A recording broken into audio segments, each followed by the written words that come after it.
Namo Om Vishnupadaya Krishna Pristhaya Bhutale Srimate Bhaktivedanta Swami Niti Namine Namaste Saraswati Deve Gauravani Pracharine Nirvishesha Shunnavadi Paschata Deshatarine. Hare Krishna. So, this morning we discussed about the purpose of Krishna's appearing as a devotee.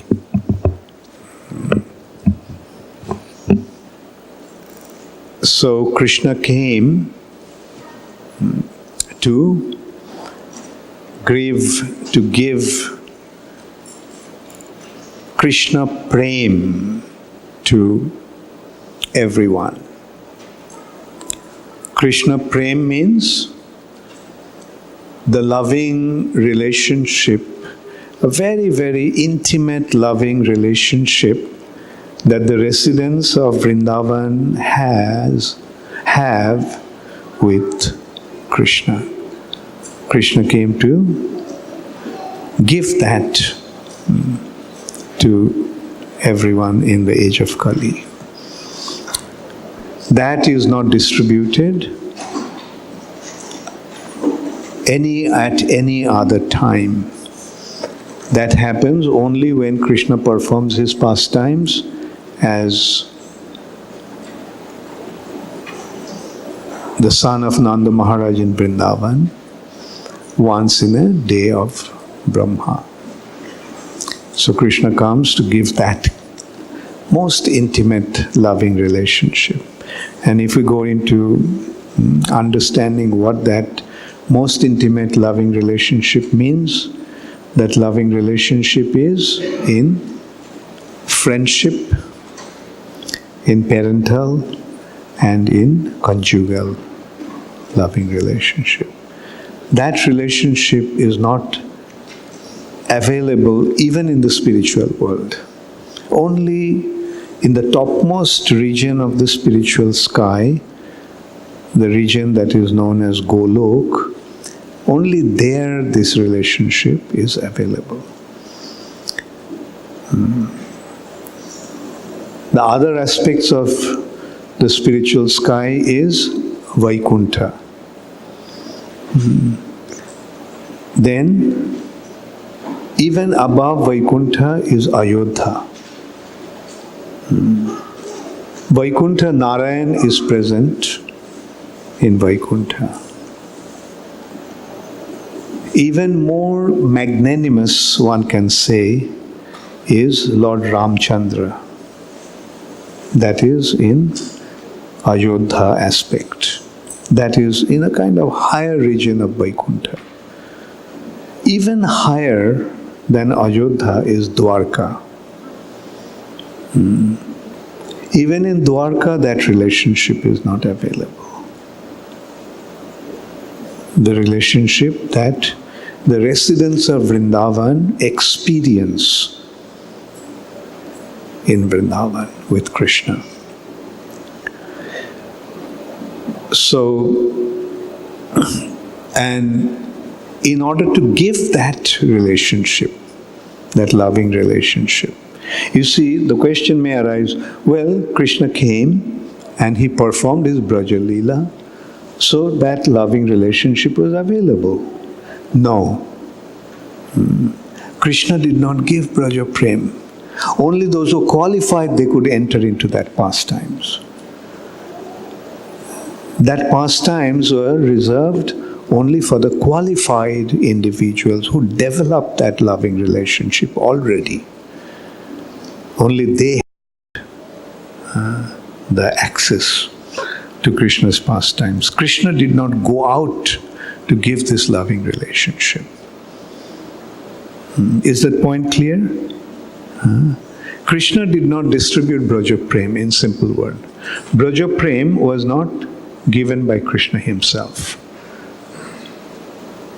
But as appearing as Sri Chaitanya Mahaprabhu, Braja Prem was distributed. Krishna's attitude was like, okay, I'm going to perform my pastimes. Those of you who are qualified can come and join me. That means those who have already developed that love can come and join me. But appearing as Chaitanya Mahaprabhu, what Chaitanya Mahaprabhu is doing? Chaitanya Mahaprabhu is saying, come, enter into Krishna's Braja Leela. You see the difference? Krishna didn't give it, but Chaitanya Mahaprabhu is going out and giving it, irrespective of one's qualification, irrespective of one's eligibility. Doesn't matter. Doesn't matter who you are, wherever you are. Doesn't matter how degraded you are. Doesn't matter how fallen you are. Doesn't matter how demoniac you are. Come, have this Braja Prem. That's why it has been described that what Sri Chaitanya Mahaprabhu did, পাপী তাপী যত ছিল হরি নামে উদ্ধারিল.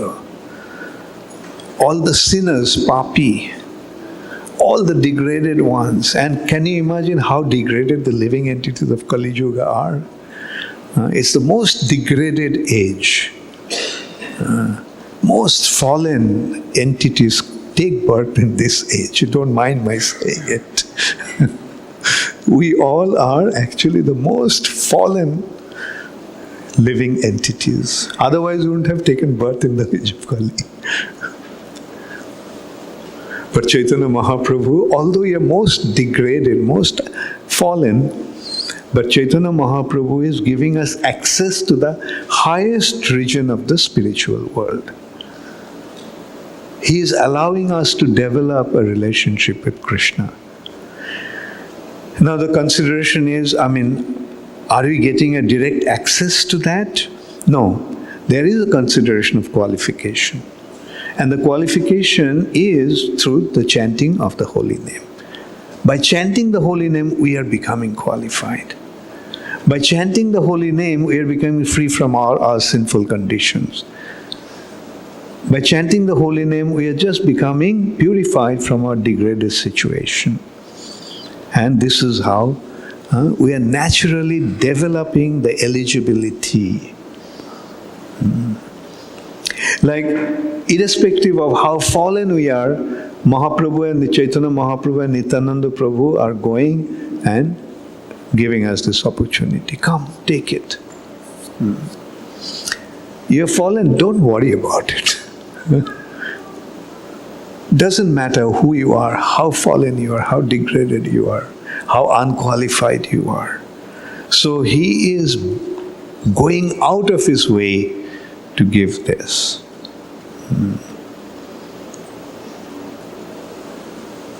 And let us see how Sri Chaitanya Mahaprabhu did that, how wonderful are his pastimes.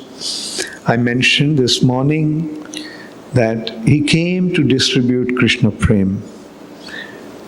And the means of achieving Krishna Prem is chanting the holy name. That's why he came to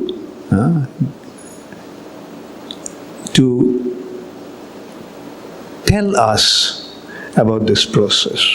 Chant the holy name. And he distributed the holy name.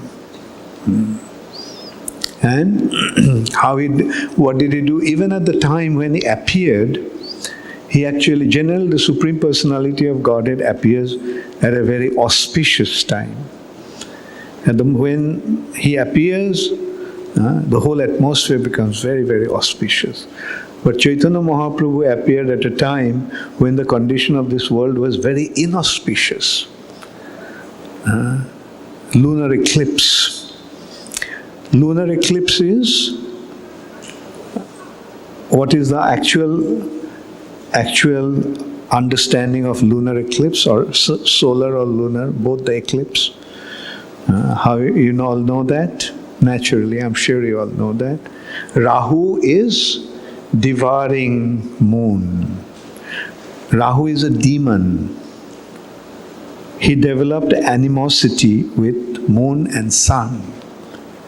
Because when the nectar was being distributed, the Lord appearing in his Mohini Murti, appearing as the most beautiful woman, he enchanted the demons, took the pot away from them, and he made the demons and demigods sit in two different rows, and he was actually distributing to the demigods. And the demons, just being enchanted by his beauty, they just kept on looking at her, forgetting what was actually happening. But there was a very smart demon called Rahu.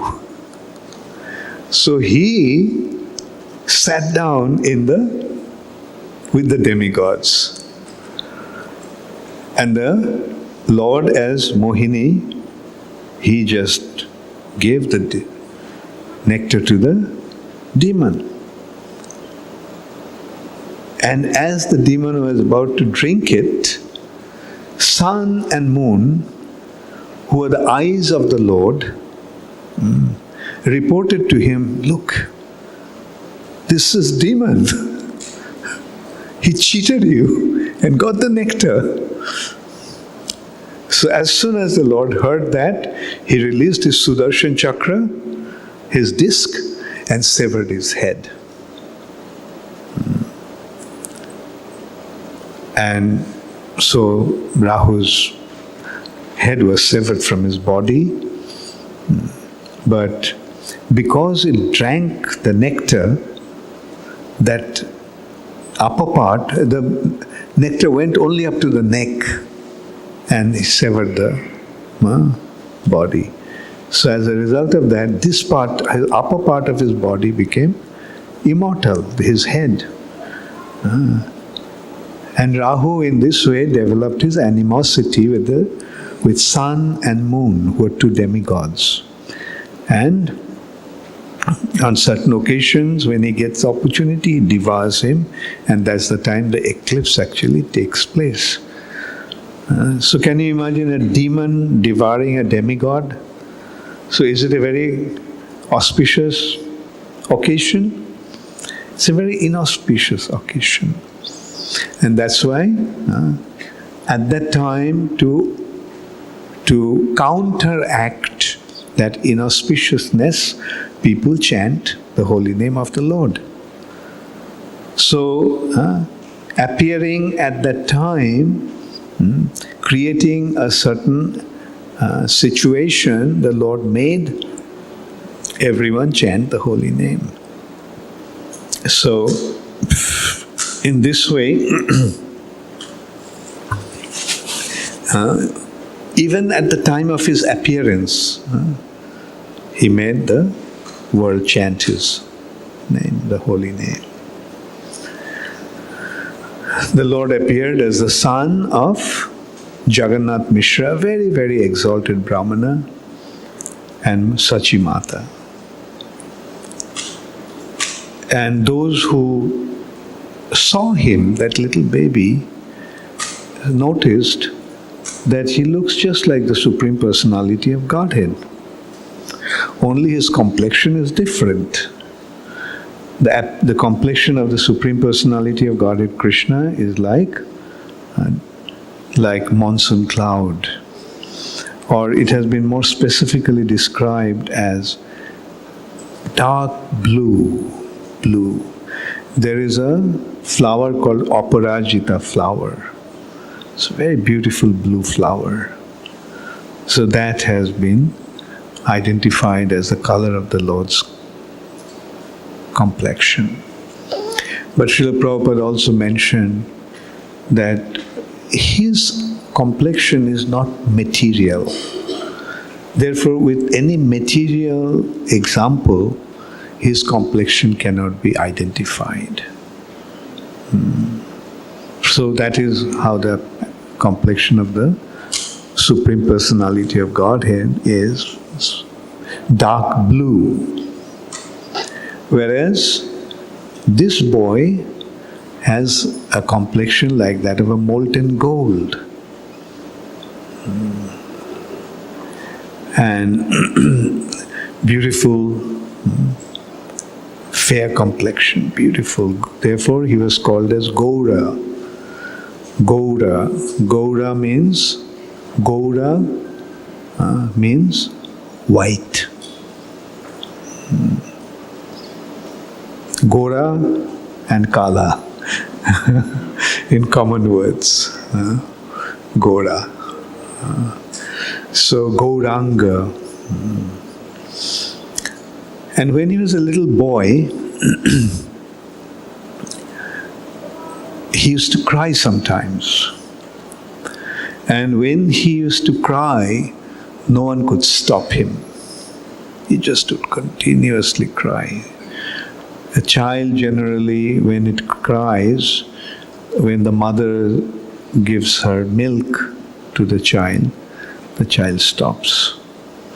Or there are some other ways that the child's crying could be stopped. But this child's crying never stopped when he started to cry. But one day, one lady who was there, one young girl, mother's friend or motherly gopi, motherly brahmana, just exclaimed. Sometimes one exclaims by taking the name of the Lord, "Oh God," like in English we use the expression, "My God."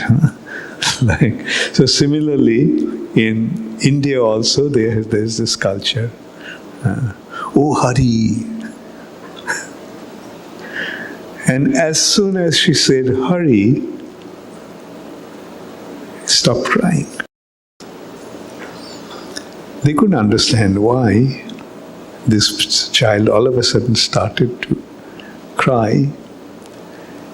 And then they realized that whenever they took the name of the Lord, he would stop crying. So this is how the Lord again made everyone chant the holy name of the Lord from his childhood.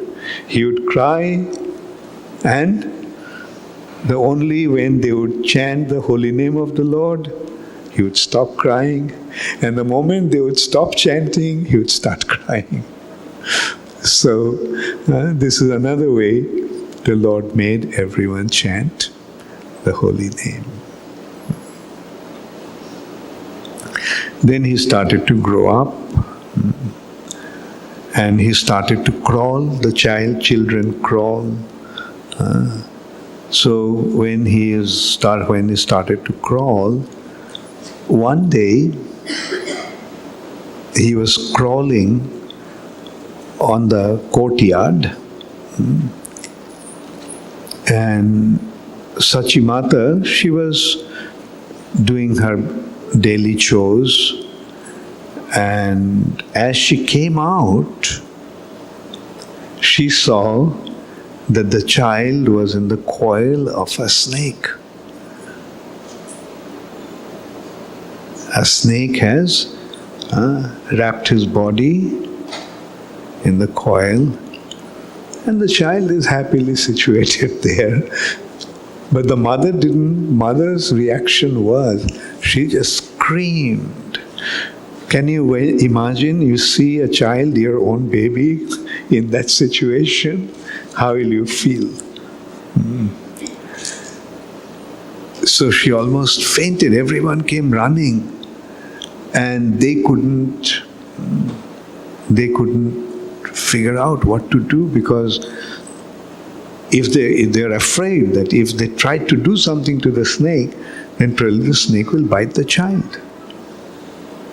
So they're completely baffled what to do. And then they started to chant the name of Anantashesha. And as soon as they chanted the name of the Lord in the form of a snake, Anantashesha, on whose bed the Lord lies on the Garbha ocean, the snake gradually released the child and went away. Now, who is that snake? Do you know?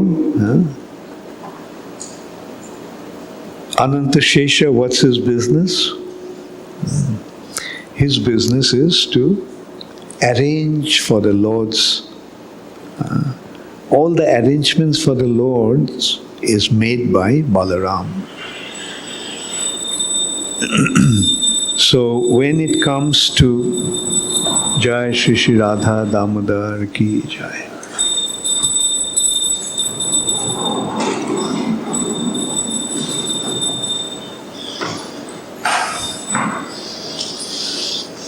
Balaram actually takes care of all the necessities of the Lord.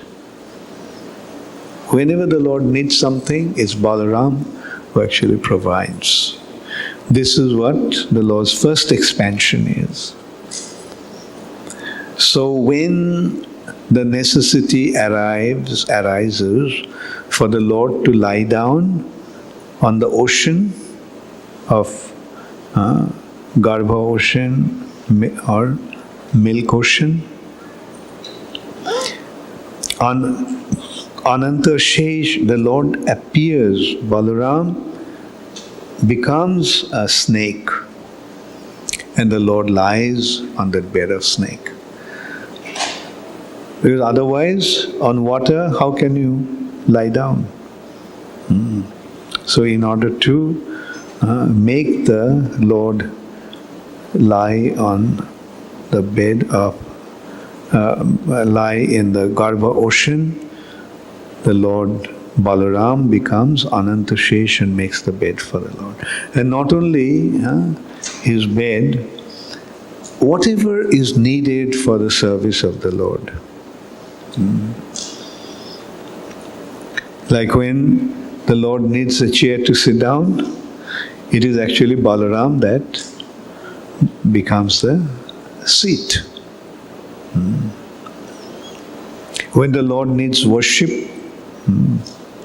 needs to be worshipped, it is Balaram actually, he manifests himself in the form of those paraphernalias of worship. Like the chamara, fan, conch shell, bell, all these articles for worship are actually expansions of Balaram. So Balaram must have been missing Krishna's association. So he came as the snake, Ananta Shesh came as the snake there and had some wonderful exchange. And Krishna also was happily lying on his bed, although apparently it was such a dangerous sight. And when Balaram saw that everyone is so afraid, so he just left. Chaitanya Mahaprabhu, as a little boy, had the name Nimai. Because he was born under a neem tree, he got this name, Nimai. And he was extremely naughty when he was a child. He went to school.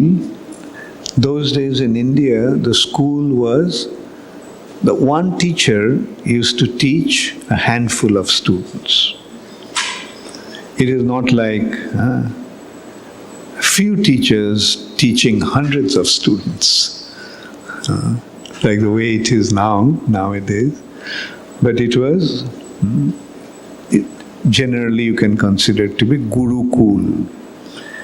They used to go to the Guru's ashram, and the Guru used to teach. And he used to have a group of students. In a way, in ISKCON, we are introducing that culture. Not just one class, all the students are of the same standard. There used to be various standards. Like somebody is 6 years old, somebody is 12 years old, somebody is extremely brilliant, someone is quite not that advanced. So it's like that, a conglomeration of students, and the teacher used to take personal care on each one. But Nimai from his childhood was extremely brilliant. He would just hear one thing and he would repeat that. In no time, he mastered so many different subjects. He was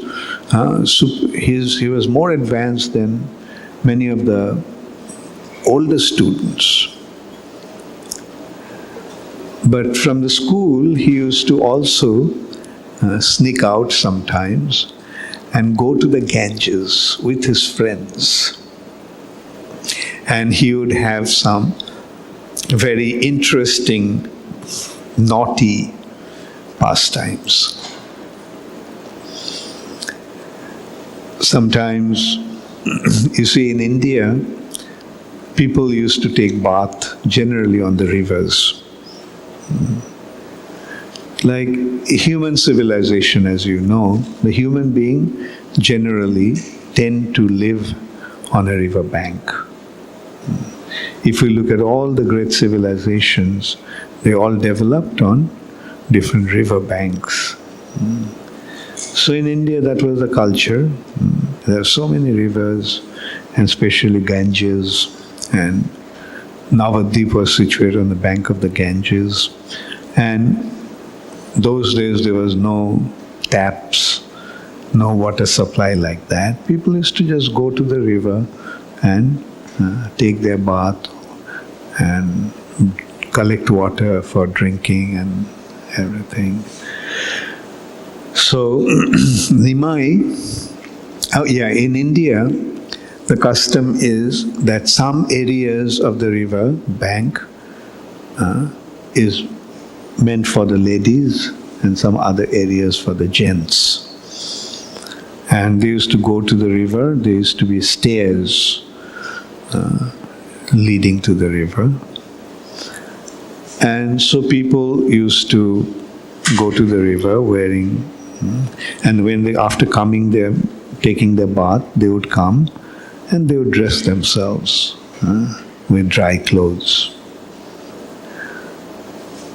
So they used to leave their clothes on the bank of the river. So Nimai would take the women's clothes to the men's side with his friends, and men's clothes to the women's side. And they would come out and they would be completely embarrassed. Like, how could they would see the ladies would come out and see that their clothes are not there, and they would wonder what happened. They came to the wrong place or what? River current took them away, and this is how Nimai would have great fun with his friends. Sometimes people, after taking bath, they would be chanting Gayatri. They would meditate while they're chanting Gayatri. And so Nimai would tell them that, who are you meditating on? Just see, the personality who you're meditating is standing right in front of you. People wouldn't understand that, and they would consider it to be a great disturbance, blasphemy. What are you saying? And then Nimai would splash water in their body. Sometimes he would take water in his mouth and sprinkle it over their body. And they would consider that they have become dirty. They would go to the river again to take bath. Sometimes when they were meditating, chanting Gayatri, going underwater, he would grab them and pull them into the water. And people would think that some crocodile has taken that person away. Sometimes the girls used to worship Lord Shiva and Durga. The girls, young girls in India, worship Shiva and Durga in order to get a good husband. So Nimai would go to them and tell them that I know who you are worshipping and why you are worshipping. So if you want to have the real fulfillment of your desire, then instead of worshipping them, you worship me. Because Mahesh, or Lord Shiva, is my servant. And Durga is my maid-servant. So when the master is there, why worship the servants? Isn't it an appropriate attitude to worship the master? And the girls would say, Nimai, don't speak in a blasphemous way like that. He said, okay, I am not only speaking, I am demanding your worship. All the paraphernalia for your worship that you have collected, you offer them to me. And the girls will become very disturbed, and then Nimai would say that, okay, if you really want to have a handsome husband, very learned, very wealthy, very caring, worship me. And if you don't, then you'll get married to an old man who has 3-4 wives already. And in this way, and those girls will become very afraid and finally say, okay, you take this worship. But in this way, Nimai would perform his naughty pastimes, and they would go to Mother Sachi. The girls would go to Mother Sachi and complain. And Mother Sachi will become very worried that this boy has become so naughty. And the elderly people would go and report to Jagannath Mishra. And hearing that, Jagannath Mishra would be so angry. He'd be so angry. He would take a stick and say, this boy needs to be punished. I'll beat him up today. He's become so naughty. Then these people would tell him, don't get angry on him. After all, when he does all those things, we like it. And you please don't chastise him. After all, he's like just a little boy. So Jagannath Mishra would say, no, he needs to be rectified. So Jagannath Mishra, with a stick in his hand, would go towards to find Nimai. And at that time, the girls would go and tell him, Nimai, your father is coming, you better run away from here. He's in a real bad mood today. He has a stick in his hand. He is going to probably beat you up. So then Nimai would run away from there. And Jagannath Mishra would see, his father would see, that Nimai is coming towards him as if he is just coming back from the school. His hair is completely dry, his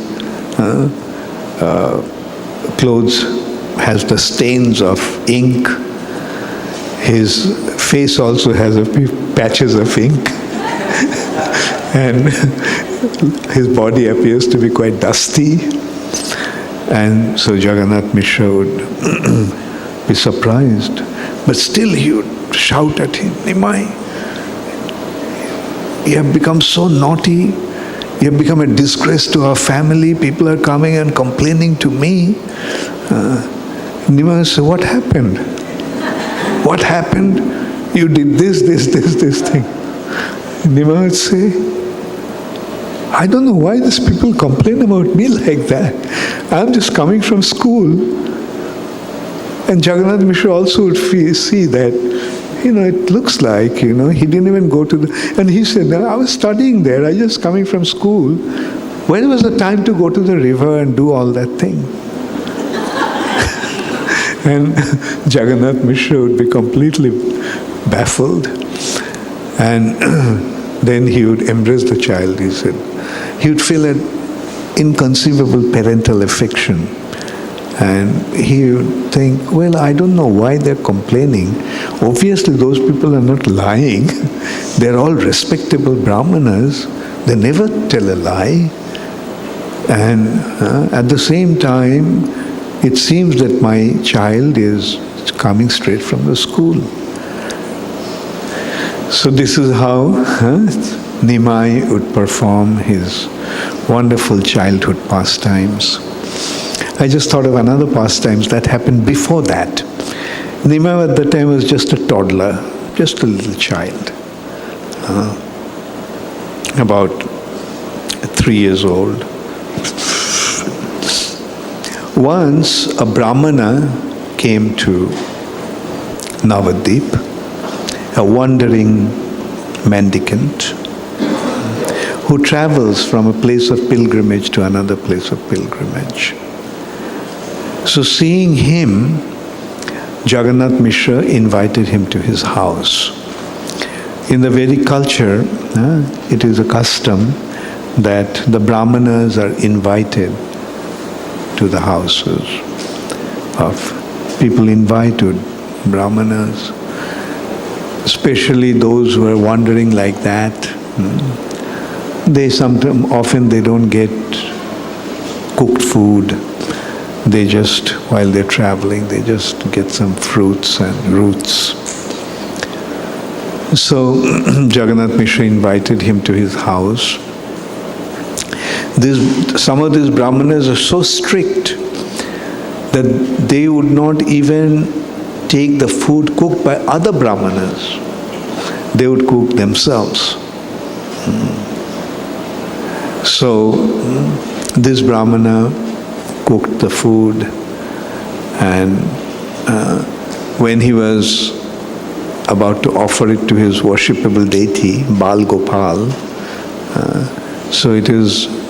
he was a worshipper of Bal Gopal, baby Krishna.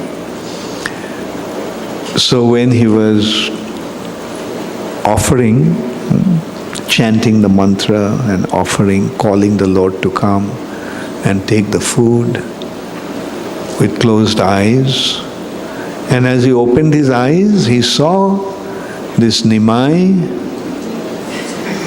is eating the food. So seeing that, he was shocked and he screamed, "Oh, this child has spoilt my offering to the Lord." Jagannath Mishra came out and he was very upset, very angry. But the Brahmanas told him, well, he's just a little child, so don't get angry with him. He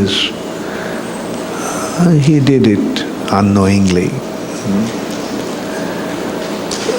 So then Jagannath Mishra requested him, please cook again. At first the Brahmana was not really inclined to cook. He said, look, I cooked, but it has been spoiled. So it seems that the Lord doesn't want me to have any of his prasad today. And often when I'm traveling, most of the times I don't get any proper food to eat. So I'm used to just eating fruits and other things. So you give me some fruits, that'll be fine. But Jagannath Mishra kept on insisting, please, please, you cook again. So in this way, being persuaded by Jagannath Mishra, he cooked again.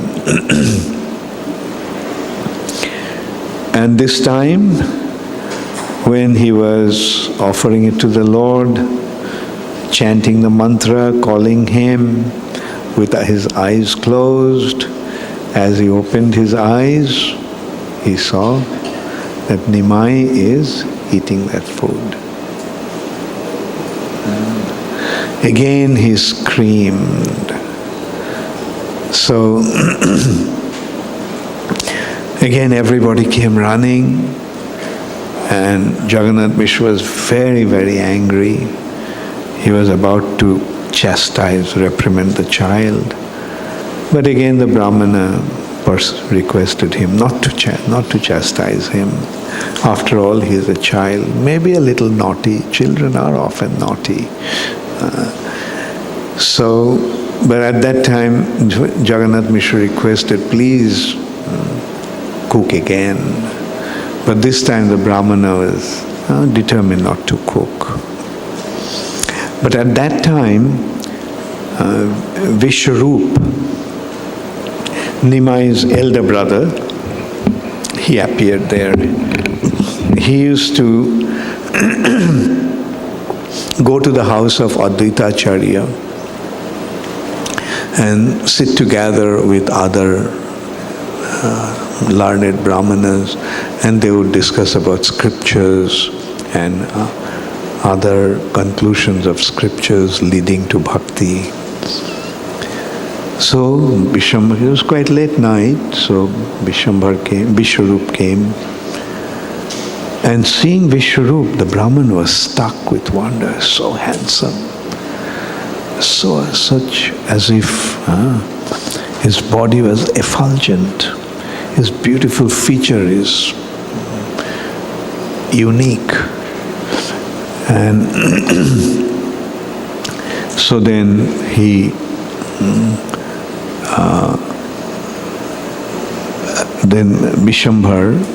Vishwarup was told what actually happened. So when Vishwarup requested him to cook, the Brahmana cooked again. And this time no one wanted to take any chance. Nimai was taken to a neighbor's house, and the ladies were surrounding him, and Jagannath Mishra locked the door from outside, and he was sitting outside the door with a stick in hand, just in case. So all kinds of precautions were taken, and so Jagannath Mishra was about to, Brahmana cooked again. The ladies inside with surrounding Nimai started to tease him. You see, among the Brahmanas also there are castes. And it is considered that if a higher class Brahmana eats the cooking from a lower class Brahmana, then he loses his high position. So they were teasing him, Nimai, who knows of what caste this Brahmana is? So you ate his food cooked by him. You lost your jati. So Nimai responded by saying that if a cowherd people eats the cooking of a Brahmana, why will he lose his caste? I couldn't understand what he was talking. If a cowherd boy eats the food cooked by a Brahmana, why should he lose his caste? Anyway, this way they were having some very sweet, loving exchange with Nimai. And the Brahmana cooked. It was quite late. And he made the offering. He's about to make the offering. He started to chant the mantra, calling the Lord to come and eat his offering.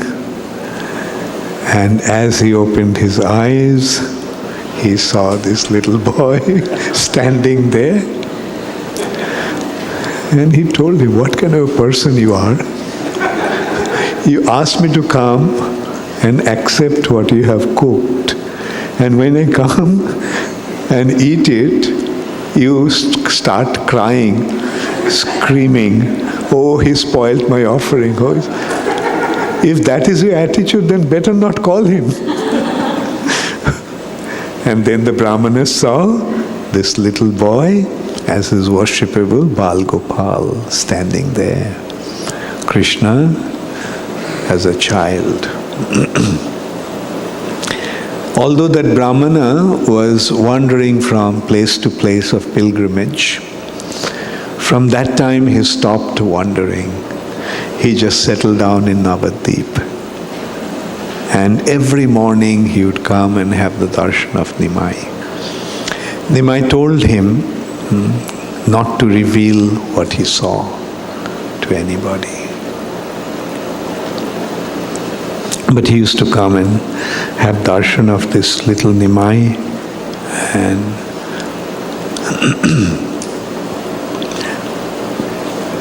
Nimai used to be dressed with beautiful ornaments. And one day, two thieves saw Nimai just outside his house. This little boy dressed with beautiful, valuable jewels and ornaments. And the thieves thought that, okay, let's steal this boy and we'll take his ornaments and we'll become rich. So the thieves, one thief picked up the boy. Oh my little child, what are you doing here? Come, I'll take you to your home. So he picked up Nimai on his back, and they were talking among themselves. I will take his necklace. Okay, if you take his necklace, then I'll take his armbands. And I will take his crown. The other said, okay, I'll take his bangles. No, there are two sets of bangles. You take one, I'll take one. And in this way, they were making plans what they will. And they thought that they'll take the child to their house. And in this way, for a long, long time, they just went around. And in the meantime, everyone in the house was in anxiety. They can't find Nimai. And these thieves were planning to steal all his ornaments and kill him. And so then finally, when they thought they have arrived at their house, they found themselves in front of Jagannath Mishra's house. And everyone came running, oh, Nimai, Nimai, and they dropped that boy and ran away from there. So this is how Nimai had a joyride on the back of those two thieves, went around the city, and these thieves were completely bewildered. When they thought that they were going to their house, they actually came in front of Jagannath Mishra's house. And so now Nimai has grown up a little, and Jai Shri Shri Radha Damodar Ki Jai.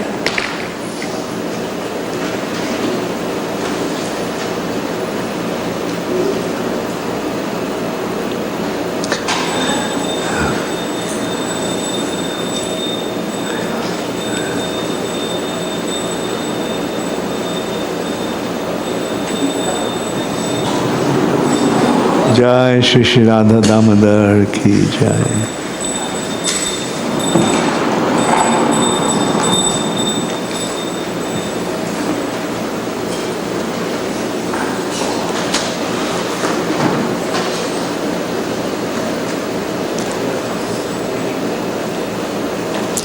So Nimai was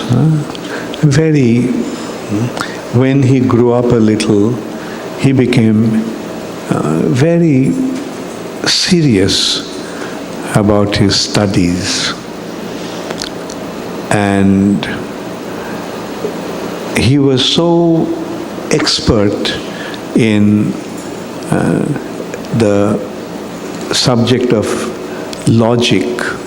In Sanskrit it's called Nyaya, that he would, through this word jugglery or arrangement of words, he would defeat others' conclusions. So you can say he would defeat everybody by debate, in debate. And the others also would be so afraid of Nimai that even elderly devotees used to try to avoid him, because Nimai would always challenge them. And he was so expert in his challenge or debate that he would make the day, he would prove that the day is actually night. And then after that, he would establish, no, the day is day. And the elderly individuals, Nimai would even challenge them that, please, come and let's have a discussion. And so others used to run away from him on that. So Nimai would tell them, he'd catch them. Why are you running away from? Why are you avoiding me? So Srivas Thakur, his father's friend, one day when Nimai challenged him like that, he told him, Nimai, why are you wasting time in this kind of frivolous pursuits? Why don't you take to Krishna consciousness? So Nimai would tell them that, okay, someday I'll become such a big devotee that you will all see.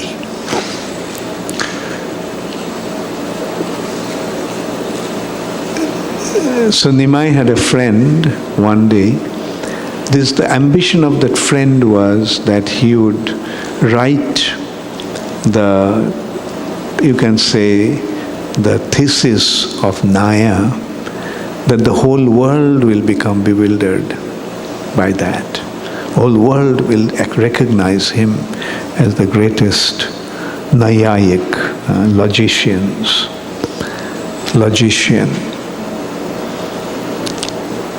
So one day Nimai was discussing with him, and while they were crossing the river in a boat, he wanted to ask Nimai to show his writing. So Nimai gave him what his writing was, and when he was reading out and explaining, his friend actually felt that when this comes out, this will be recognized as the greatest writing on logic. So no one will give any credibility to his writing. So Nimai saw some sadness in his face. So he asked him, what happened? Why do you look so morose? Why do you look so sad? So he frankly admitted that, look, when this comes out, then no one will give any credibility to my writing.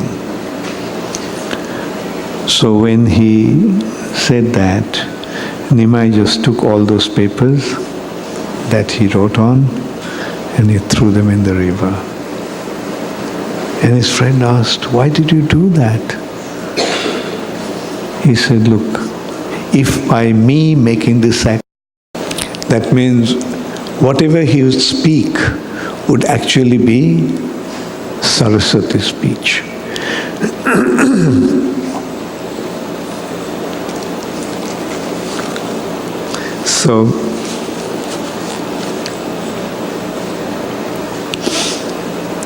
So he went back to his house and he started to cry, telling Saraswati, "You had to humiliate me in this way, that you made me accept defeat from a child, one little boy."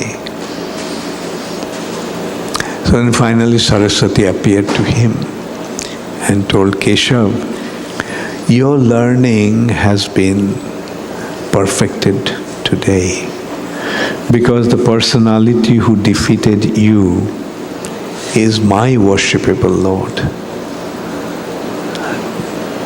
So in this way, Keshav Kashmiri also recognized who this young boy was. So he came and fell at Chaitanya Mahaprabhu's feet, surrendered himself. And so in this way, Chaitanya Mahaprabhu also, at a very young age, established himself as the greatest scholar of India. The greatest the scholar who defeated all the other scholars of India came there, and just by defeating him, he became recognized as the greatest scholar. So this is how Sri Chaitanya Mahaprabhu, although he himself was not interested in any kind of name and fame and recognition, but through these pastimes, he actually was established as the greatest scholar at a very young age, at the age of about 14. So in this way, Sri Chaitanya Mahaprabhu performed his very wonderful early pastimes, which is known as his Bala Leela, childhood pastimes, and Komar Leela. Okay, so now I will invite questions. In sessions like this, we get a lot of questions, so I just kept the space. Does anybody have any question?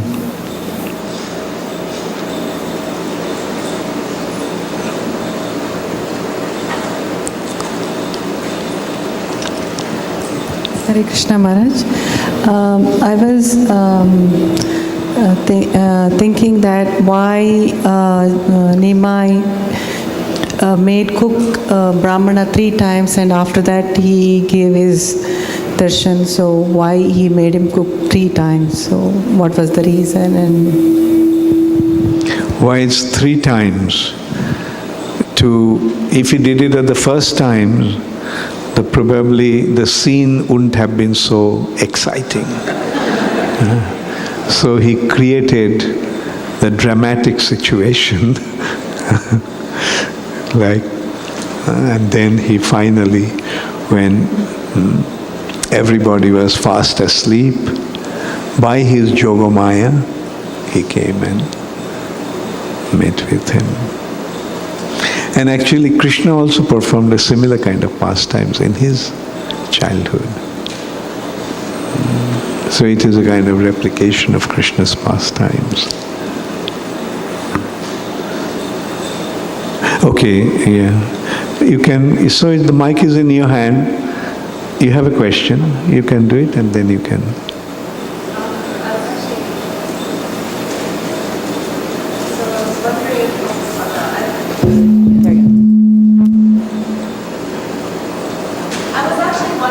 No, take the mic. You had mentioned about Lord Balaram coming as the Ananta Shesha when Nimai was a baby.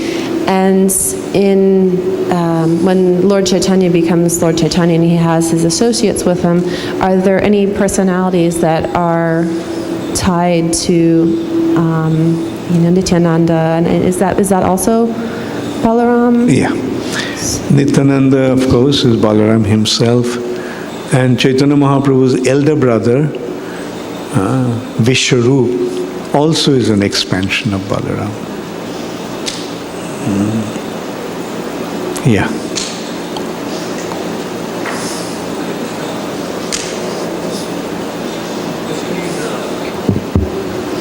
Switch on the mic.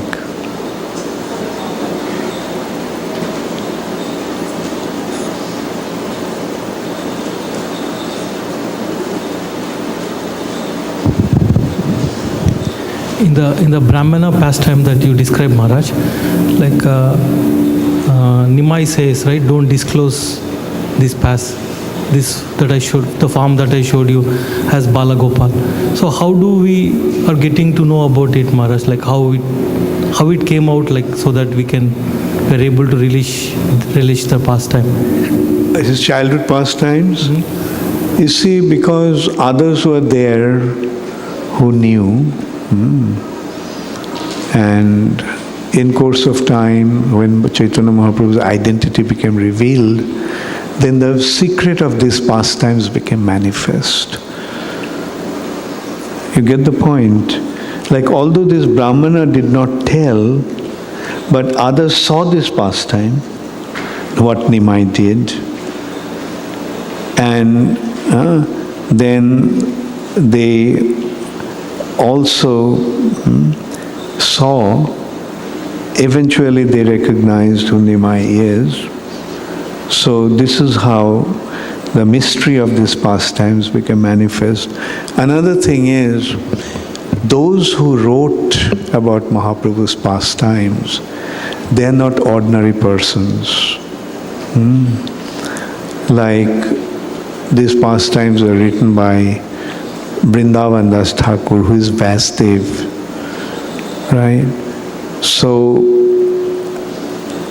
personalities like Vasudev know the aspect of time in three aspects: past, present, and future.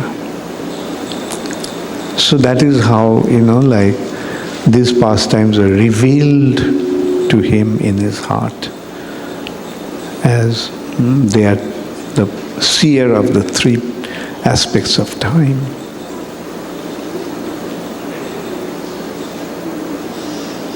Yes? No, okay. Archana, okay. Hare Krishna Gomaj.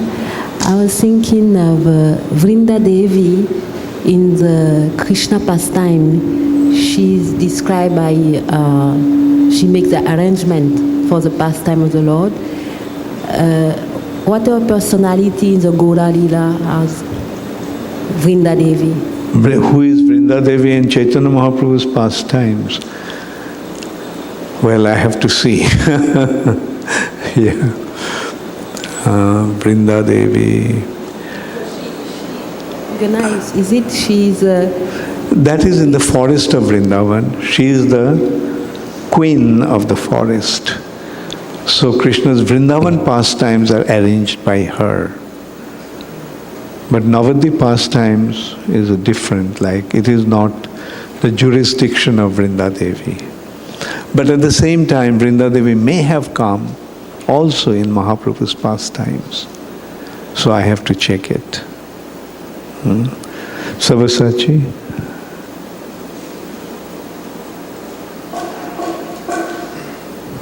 Hare Krishna, Gurumaj. Gurumaj, you mentioned about the complexion of Krishna and stating how Srila Prabhupada had said, because it is a spiritual complexion, actually no material example can sort of make it clear to us. My question is, then as far as the worship of the deity, sometimes we see that Krishna is in porcelain white marble, sometimes in blackish marble, sometimes in brass. So how do we explain that it is still the Lord? What makes the deity actually the Lord if he cannot be identified according to a certain complexion? Come again, I couldn't get the question. The question was because Krishna's complexion is transcendental, And then we see that the deities of the Lord sometimes are in brass, sometimes are porcelain white, maybe Krishna, sometimes is in blackish marble, Krishna. So then do we identify or explain who is Krishna in terms of the deity if we cannot stick to a certain complexion? Yeah, so actually we have to understand that through these mediums, through this media, Krishna is manifesting himself. That is not exactly his color. His color is transcendental to all material concept of color. For example, yes, as you said, Krishna is manifested through his deity, is manifested through, say, metal, bronze or brass. Now, brass has certain color. Obviously, that's not Krishna's color. Sometimes his form, his vigraha, is manifested through white marble. But that doesn't mean that that is Krishna's complexion. Even when it is manifested through black marble, that is also not Krishna's complexion. We have to understand that Krishna's complexion is beyond this material nature. We cannot actually imagine how it is like.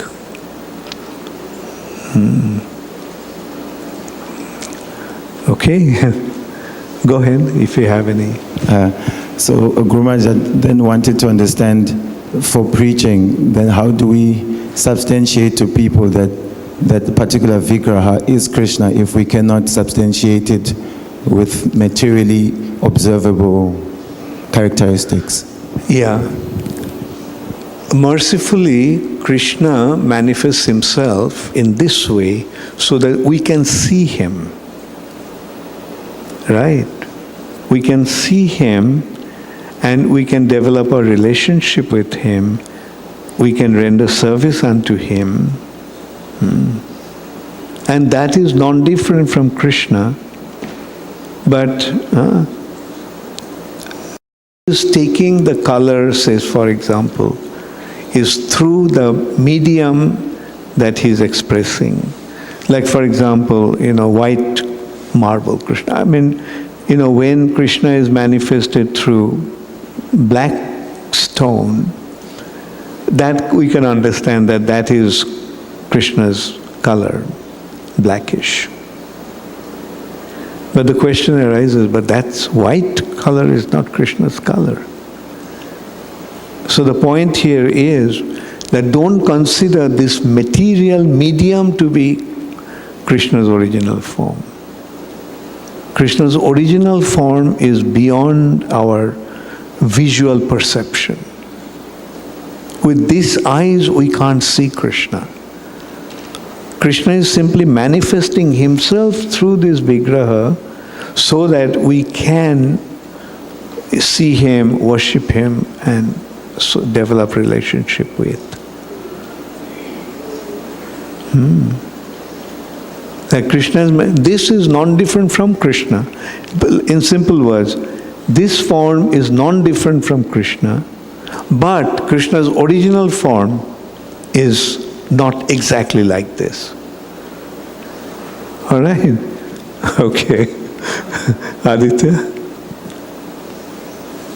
Okay. Hare Krishna, Guru.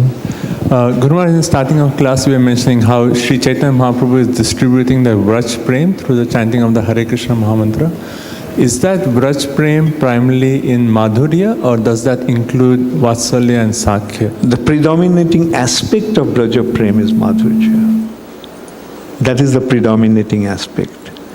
And you can say the Sakhya and Vatsalya, these two mellows, parental and friendship, are supporting that Madhurya. Right? Say, for example, the friends are promoting Krishna's relationship with Radharani, and the parental relationship is hindering Krishna's relationship with Radharani. In front of parents, they can't really have the loving exchange. Whereas the friends are making arrangements so that they can meet. So these are the two supporting mellows, you can say. Does that mean, like the followers of Chaitanya Mahaprabhu who are chanting the Hare Krishna, are they primarily in the Madhurya, or they could be in any of the three rasas? Or is ultimately, it is up to Krishna. It's not up to us. When the time comes to be there, we'll find out what's our mellow. Okay? Give it to him, yeah.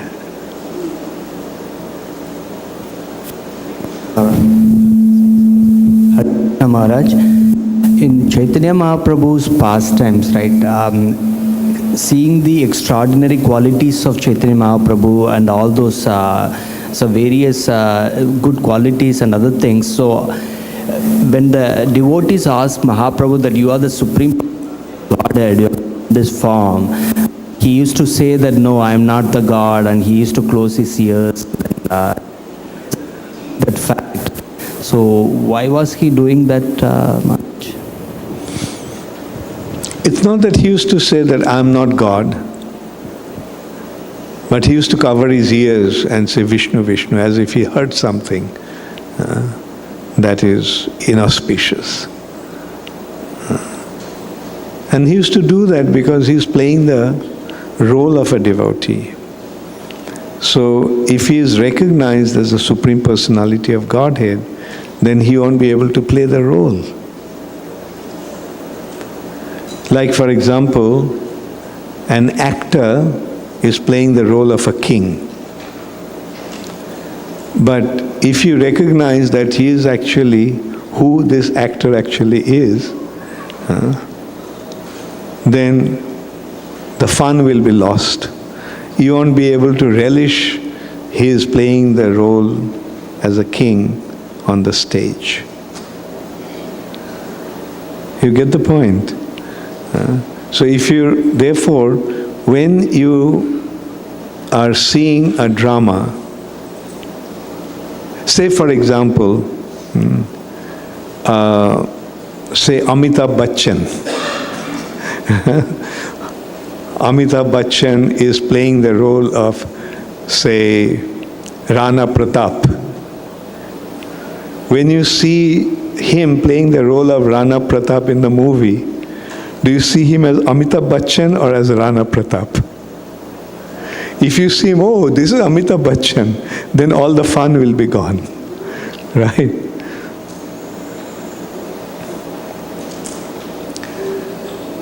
Okay. Yes, Jaduraj. Guru Maharaj, you were saying that Lord Balaram came as Lord Nityananda. It reminded me that I was always under the understanding that Sri Advaita was Vishnu. And in recently rereading the fourth canto of Bhagavatam, Prabhupada states that Sri Advaita is Lord Shiva. Does that, why is that? How is that? Not just Lord Shiva, but Sadashiva. Sadashiv is the original Shiva who is in Vaikuntha. And who actually became Shiva? Who is Lord Shiva? Lord Shiva is Krishna himself transformed into Lord Shiva. So you see that Narayan or Vishnu and Lord Shiva, there is same personality in that way. Vishnu has become Lord Shiva. So it is from which perspective you are looking. From this perspective, he will probably appear as Sadashiva. And that perspective, he is Mahavishnu. So that is how Advaita Acharya is seen a personality with two identities, but those two identities are again identical. Thank you. Yes, Aditya.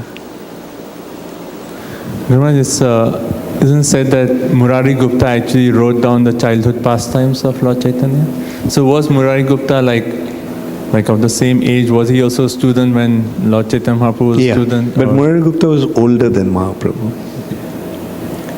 But yes, but he witnessed his pastimes from his childhood. So Murari Gupta also wrote in his diary.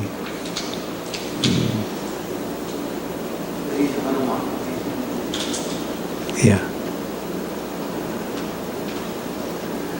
Okay, so thank you all very much. All glories to Srila Prabhupada.